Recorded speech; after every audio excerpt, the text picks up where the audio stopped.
Assalamualaikum warahmatullahi wabarakatuh. Alhamdulillah, kita senantiasa memanjatkan puji syukur kita kepada Allah Subhanahu wa taala yang atas limpahan nikmat dan karunia-Nya kita masih diberi kesempatan untuk meningkatkan nilai iman dan takwa kita kepada Allah Subhanahu wa taala, dan juga dalam menambah ilmu pengetahuan dan teknologi sebagai bekal hidup kita di dunia dan juga bekal hidup kita di akhirat.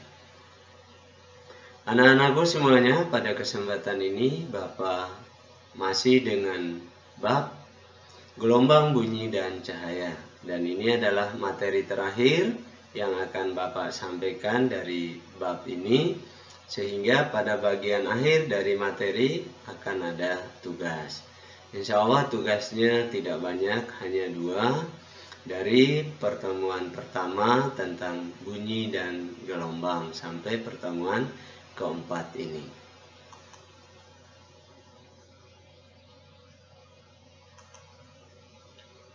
Nah, kita fokus di gelombang cahaya. Nah, kompetensi dasarnya sama seperti yang kemarin. Adapun indikator pencapaian kompetensinya, nah, yang pertama memahami dan menerapkan sifat difraksi cahaya untuk menganalisis besaran-besaran pada gelombang cahaya. Kemudian yang kedua adalah memahami dan menerapkan sifat interferensi cahaya untuk menganalisis besaran-besaran pada gelombang cahaya.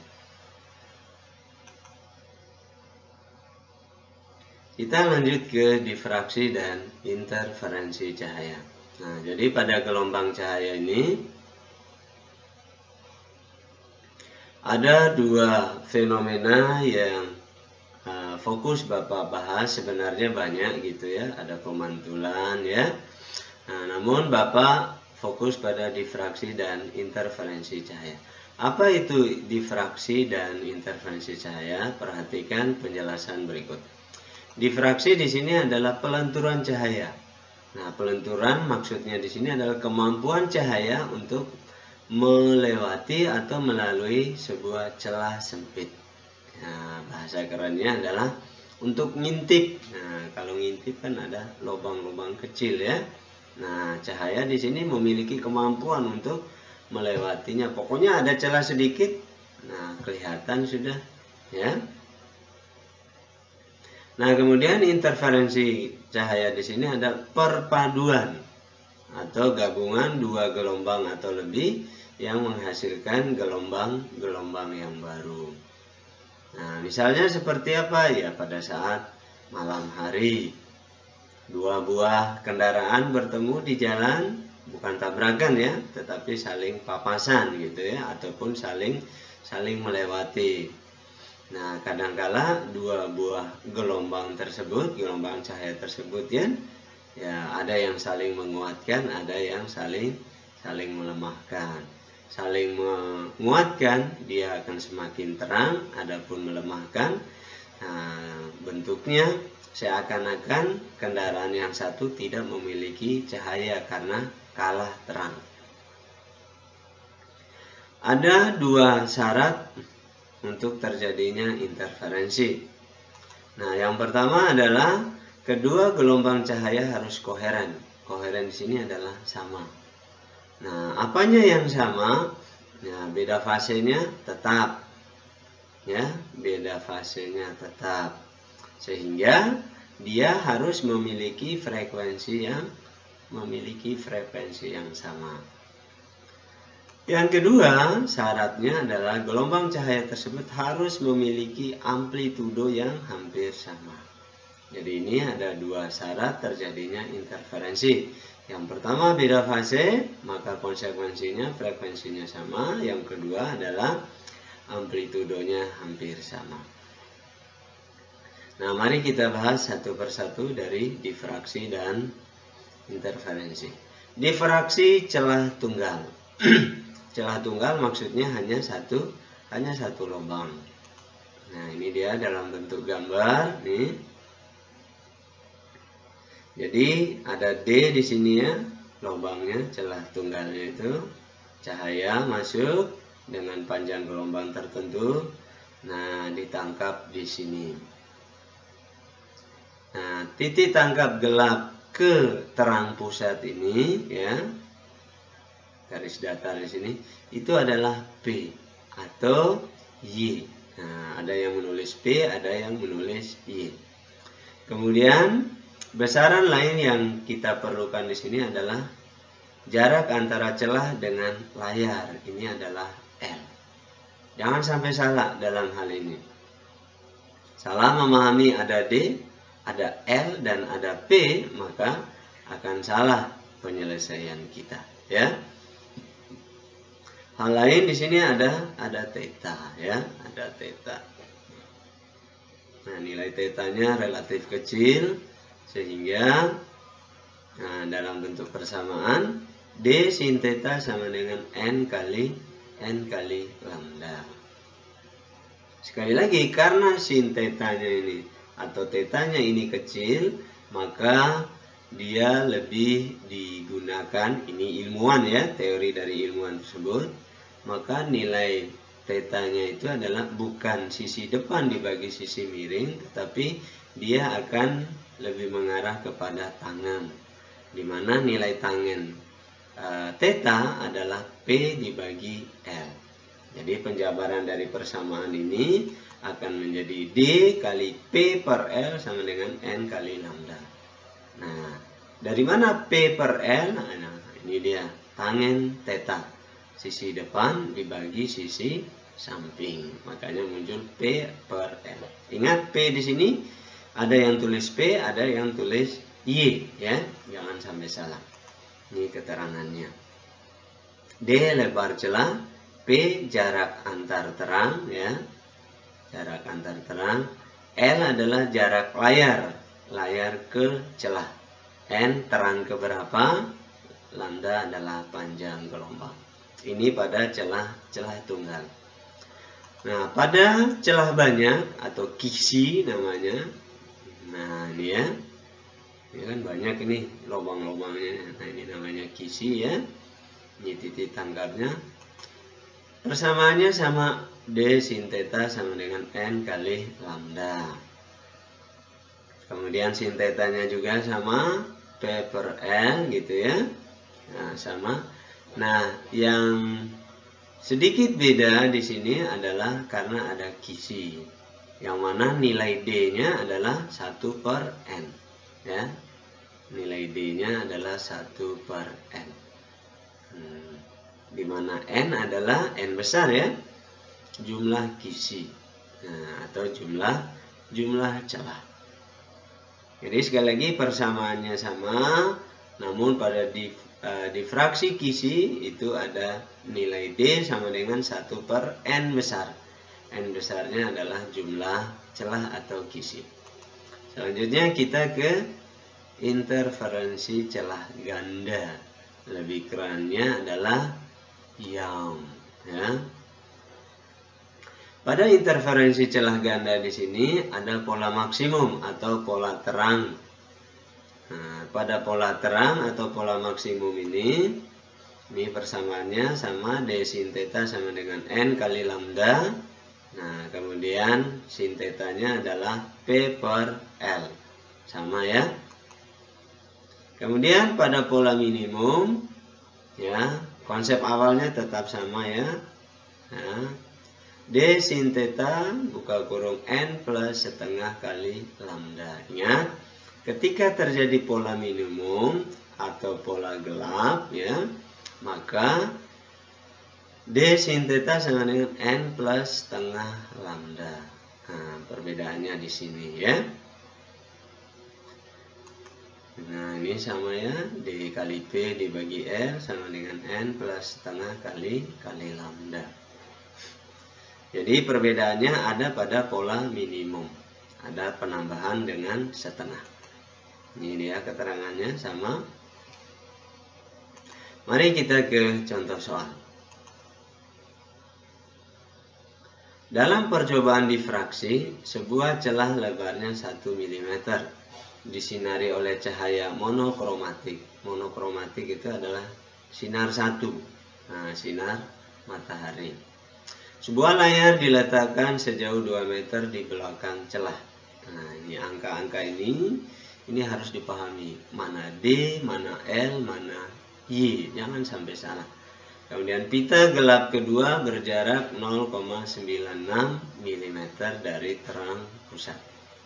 Berapakah panjang gelombang yang digunakan dalam percobaan tersebut? Nah, soal ini berbicara tentang difraksi. Sebuah celah berarti celah tunggal yang dipakai. Jangan sampai salah ya. Nah, yang diketahui pertama lebarnya 1 mm. Sebuah celah lebarnya 1 mm. Apa ini? Dia adalah D. Ya, 1 mili kita jadikan meter, 1 kali 10 pangkat min 3. Kemudian sebuah layar diletakkan sejauh 2 meter di belakang celah. Nah, ini jarak celah, jarak layar ke celah, berarti ini adalah L, ya, 2 meter. Ada layar ke celah, nah itu adalah L. Kemudian pita gelap kedua. Nah, pita gelap kedua. N-nya berapa? Ini ya P dulu ya, atau Y. Pita gelapnya ini berjarak 0,96 mm dari terang pusat. Jarak terang ke gelap berikutnya atau sebaliknya.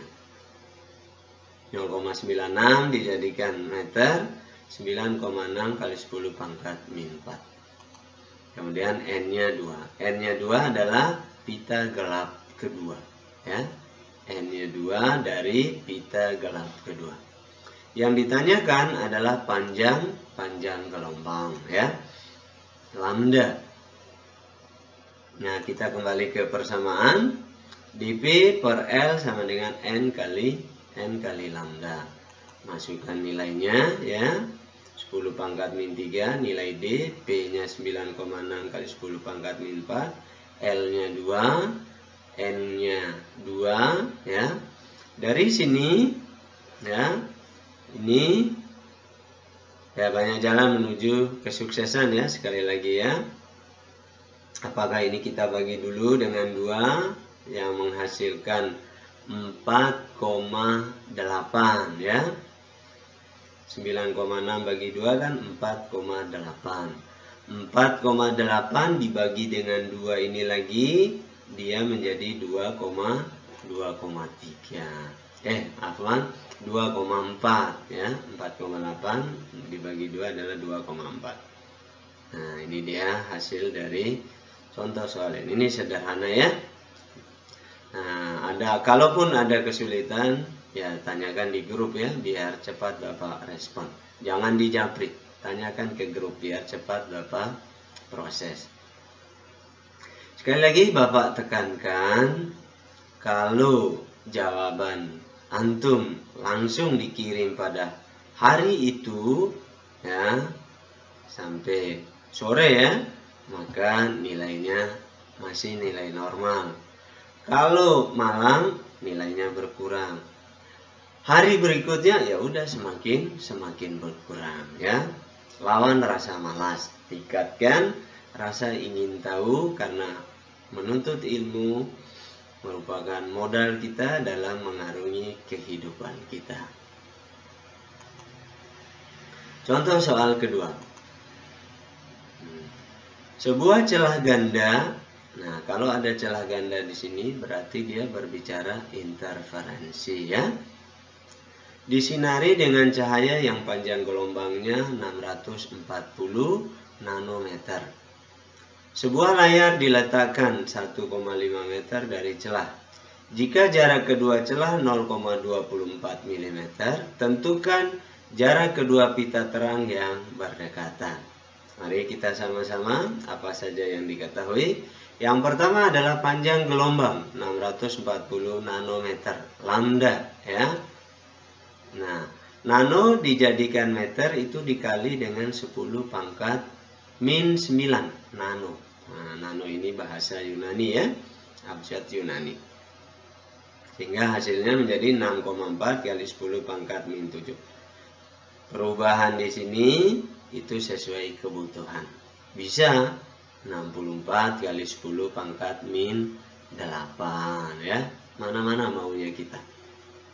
Kemudian layar diletakkan 1,5 meter dari celah. Berarti ini adalah jarak layar L ya. Kemudian jarak kedua celah. Jarak kedua celah. Berarti di sini adalah D-nya ya. 0,24 mm dijadikan meter. Dia menjadi 0,24 kali 10 pangkat min 3. Kemudian tentukan jarak kedua pita terang yang berdekatan. Ya, pita terang. Berarti ini pola terang ataupun interferensi maksimum. Nah, N-nya 1 ya, N-nya 1. Yang ditanyakan adalah P atau Y-nya ya, P atau Y. Nah, kembali ke persamaan ya, D kali Y dibagi L sama dengan N kali lambda. Masukkan nilai-nilainya ya. 0,24 kali 10 pangkat min 3 dikali Y dibagi 1,5. N-nya 1, lambdanya 6,4 kali 10 pangkat min 7. Ini kali silang. 1,5 dikali 6,4 kali 10 pangkat min 7. Ya, kemudian hasilnya itu dibagi dengan 0,24 kali 10 pangkat min 3. Maka Y sama dengan 4 kali 10 pangkat min 3 meter. Ya. Sekali lagi, jika ada kesulitan tanyakan di grup biar cepat Bapak respon. Nah, akhirnya kita ke tugas yang Bapak maksudkan. Ada 2 tugas yang Bapak berikan ya. Nah, semoga ini bisa secepatnya antum kerjakan. Sekali lagi dikirim pada hari yang sama, hari Kamis sampai sore, maka nilainya masih nilai murni. Kalau malam maka nilainya sudah berkurang. Nah, hari berikutnya ya tambah berkurang lagi ya. Demikian pembelajaran kita pada kesempatan ini, kita akhiri. Subhanakallahumma wa bihamdika asyhadu an la ilaha illa anta astaghfiruka wa atubu ilaik.